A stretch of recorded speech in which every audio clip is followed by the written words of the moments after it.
নমস্কার, কেমন আছেন সবাই? মিতালিস ক্রিয়েশনে আপনাকে স্বাগত।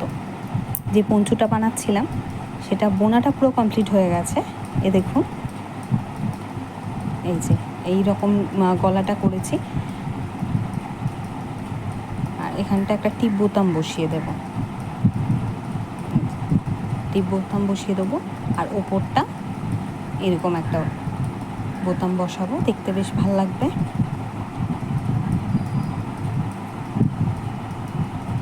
আর এই যে ঝালর দেওয়া স্টার্ট করেছি, পুরো কমপ্লিট এখনও হয়নি। পুরোটা কমপ্লিট হলে দেখাবো পুরোটা। আর ভাবছি গোলাপ, সাদা গোলাপ দিয়ে এটা ডেকোরেশন করব। আর আরেকটা ব্যাপার, আমি প্রথমে হাফ ডবল ক্রোশিয়া দিয়ে শুরু করেছিলাম, আর তারপরে আমি কিন্তু ডবল ক্রোশিয়া দিয়েছি এখান থেকে। আর এই কর্নারে একটা একটা করে ঘর বাড়িয়েছি, এই যে দু কর্নারে একটা একটা করে ঘর বাড়িয়েছি। পুরোটা কমপ্লিট করে আসছি খুব তাড়াতাড়ি।